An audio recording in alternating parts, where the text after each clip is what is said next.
Welcome to Get Savvy, the podcast for business owners who want to claim back their time through the power of delegation, streamlining, and productivity.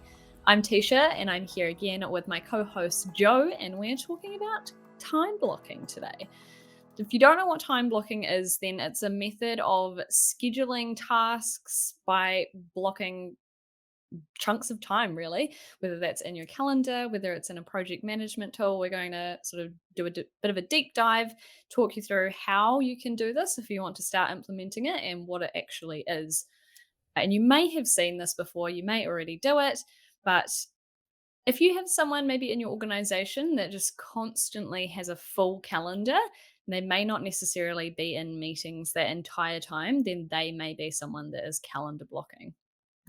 Yeah, because it doesn't mean that every entry in the calendar is actually a meeting with someone else. It's just that they are mapping out what they're going to do inside their calendar tool. Yeah. And so it's similar to a to-do list, but in your calendar.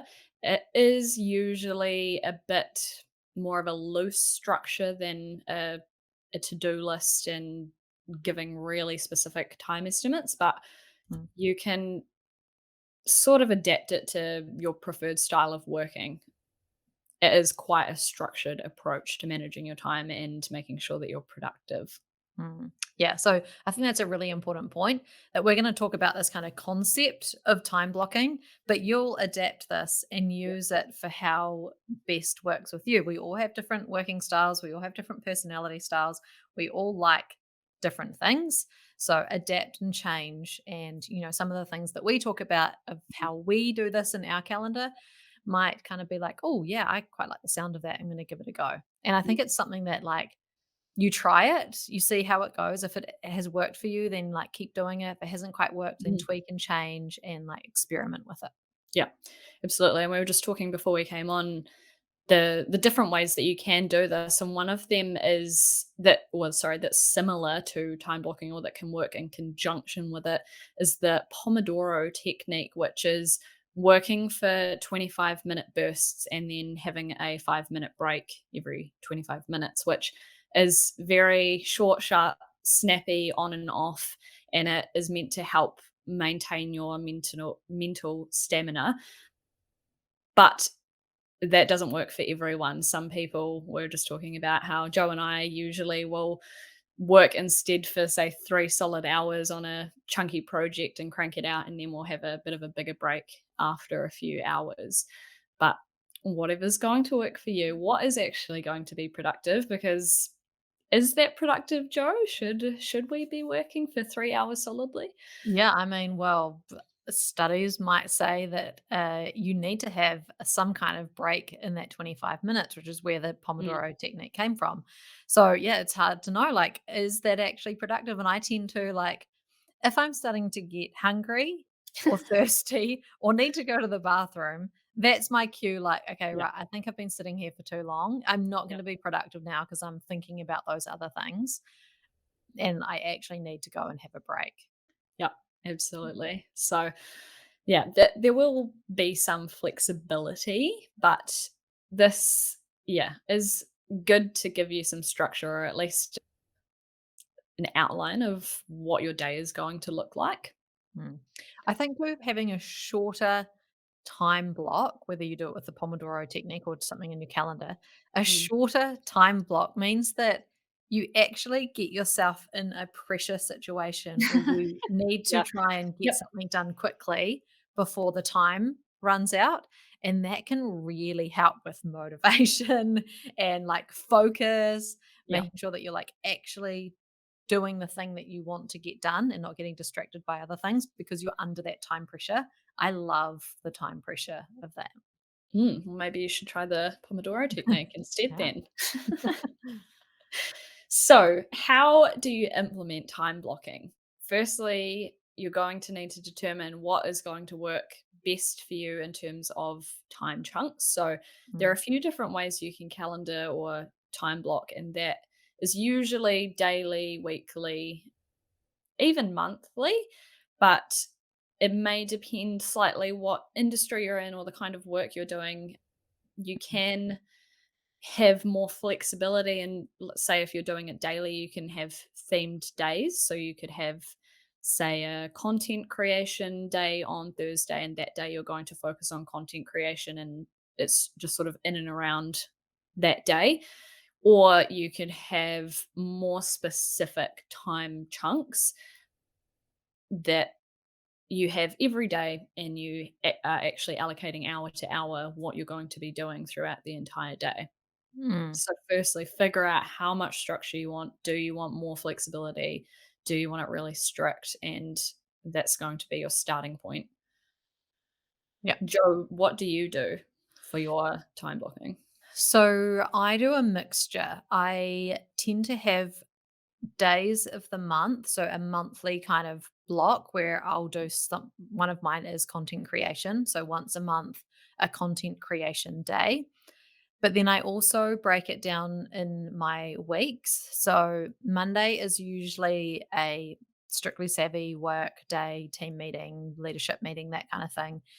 And then a bit of flexibility if I need to have a personal appointment, or also fortnightly catching up with a friend and doing a bit of a strategy session. So it's a kind of like a what do I need flexible day on that Monday.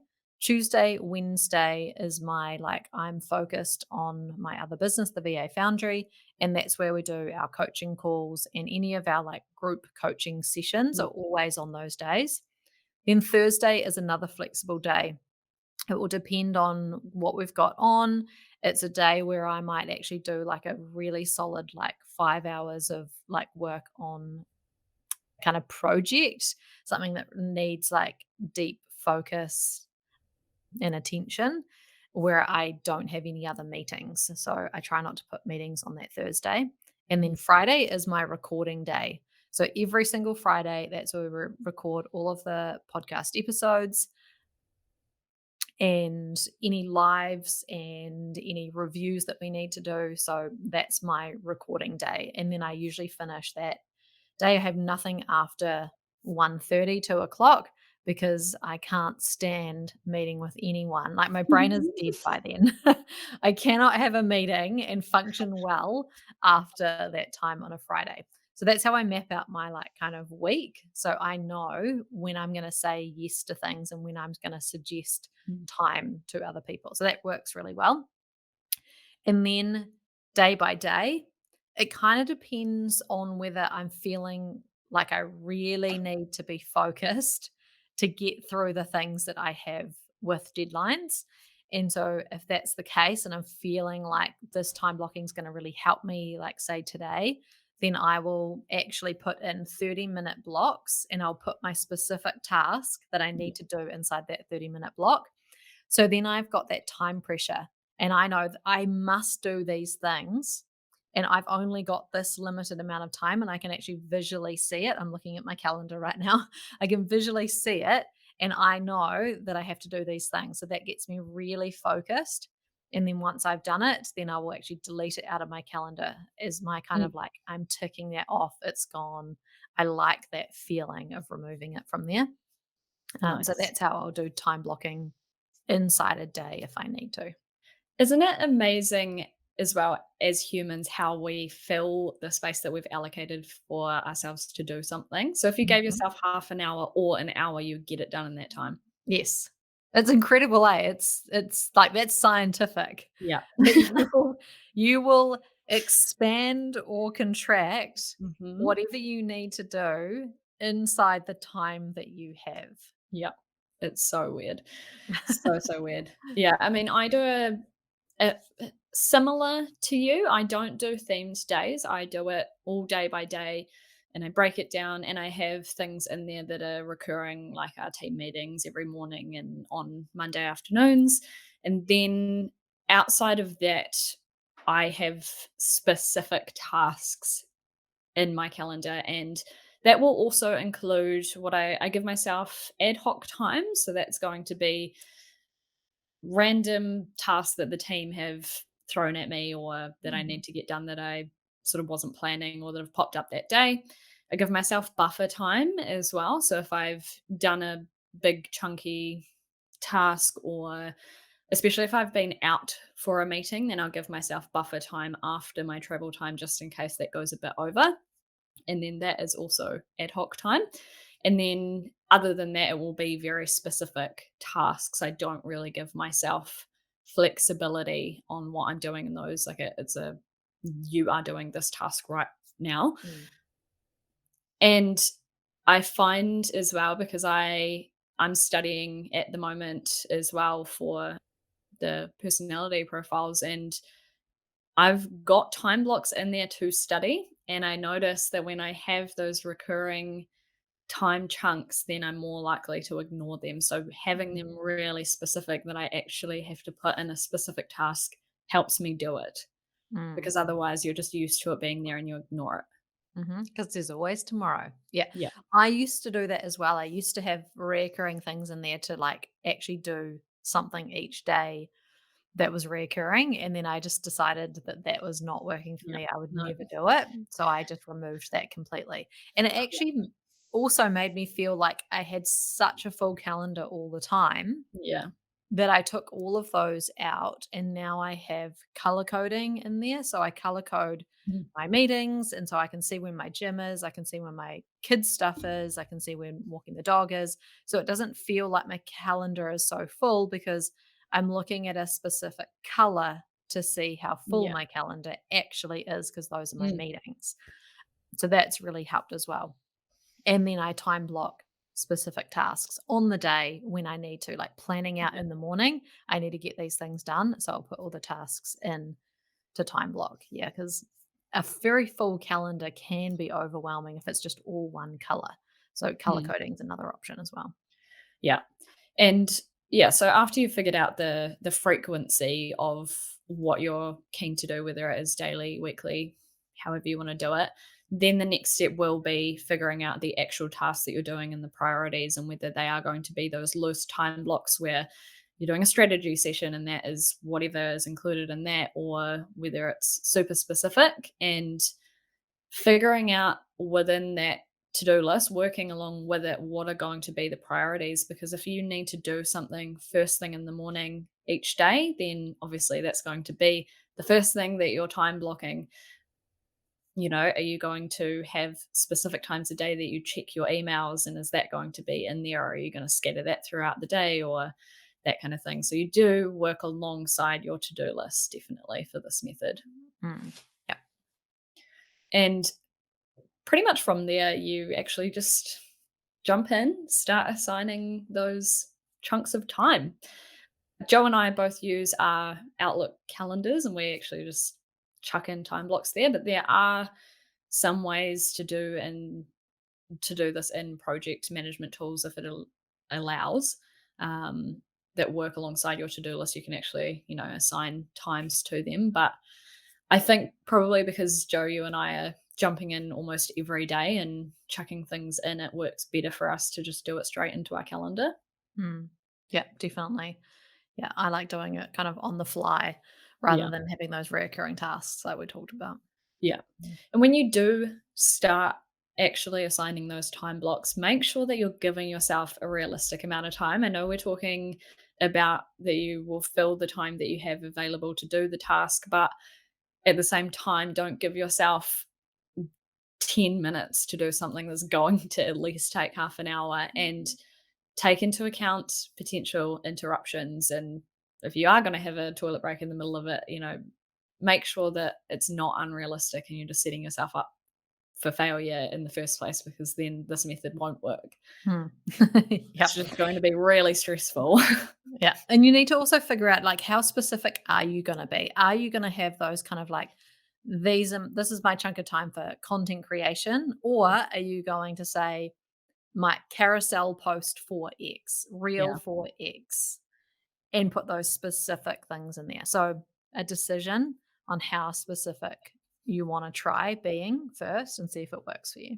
hmm And then you do, like anything, you do need to stay consistent and make this a bit of a routine, because if you're not used to calendar blocking, then it's probably not going to be the first place that you go and look when you know that you need to do the next thing. You might default to your to-do list or just forget about it. And so it will take a little while to get used to looking at what you've allocated time blocks to become a routine, but give it time to become a routine before you discount it as well. Mm. And try and be as consistent as you can. And if you do miss a time block, then move it rather than, like we're saying, if you just have those recurring ones, just ignoring them. Yeah, absolutely. And I found that having a second screen really helped because I can actually have my calendar up on one screen and then be doing my actual work on the other screen. So I can like switch back to it really easily. Yeah.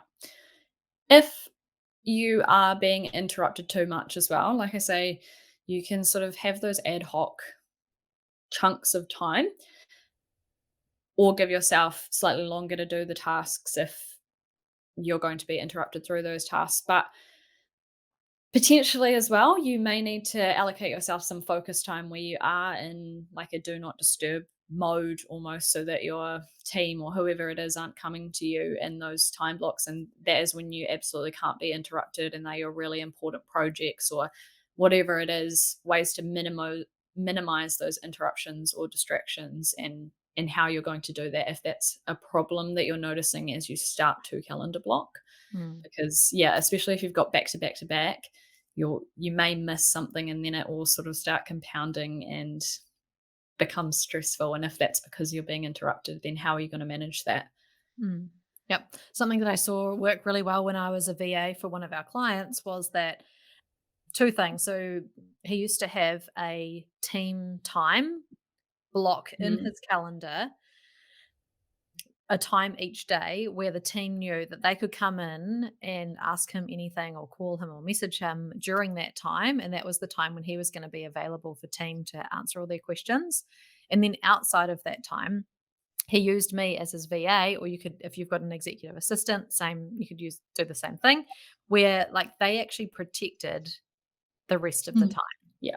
So things came through them to see if the person was available to answer a question, and they could kind of be that gatekeeper and protect that Mm, time, keep them on do not disturb. So keep you on do not disturb yeah. and protect that other time. So that worked really well for him. And then the other thing that we did for him was I would be on a call with him and I would work away on my things, he would work away on his things, and we'd be on Zoom so that he was then not distracted by anything else. He had me there to be Mm, accountable to. yeah. I worked away on stuff for him. He did his work, and then he couldn't like go off and go and have a chat somewhere or like go to the photocopier or whatever it is. He actually had to do his focused work and get through his tasks. So that could be something that you do. Ask your assistant if you have one. Hmm. Yeah, that's really good.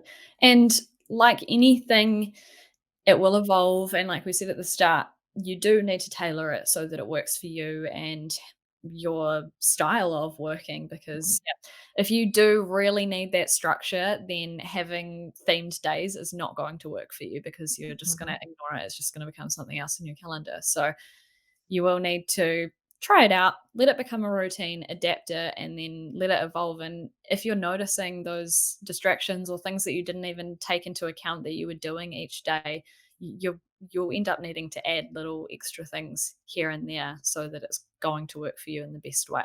mhm. Yes. Yeah. There is no right or wrong way. It has to work for you. If it feels clunky, if it feels hard, if it's not working, just change it. Yeah, absolutely. So good luck on your calendar or time blocking journey. And thank you for joining us on this episode of Get Savvy. We hope you enjoyed it. If you did, please don't forget to rate, review, and subscribe. And we'll see you on the next episode.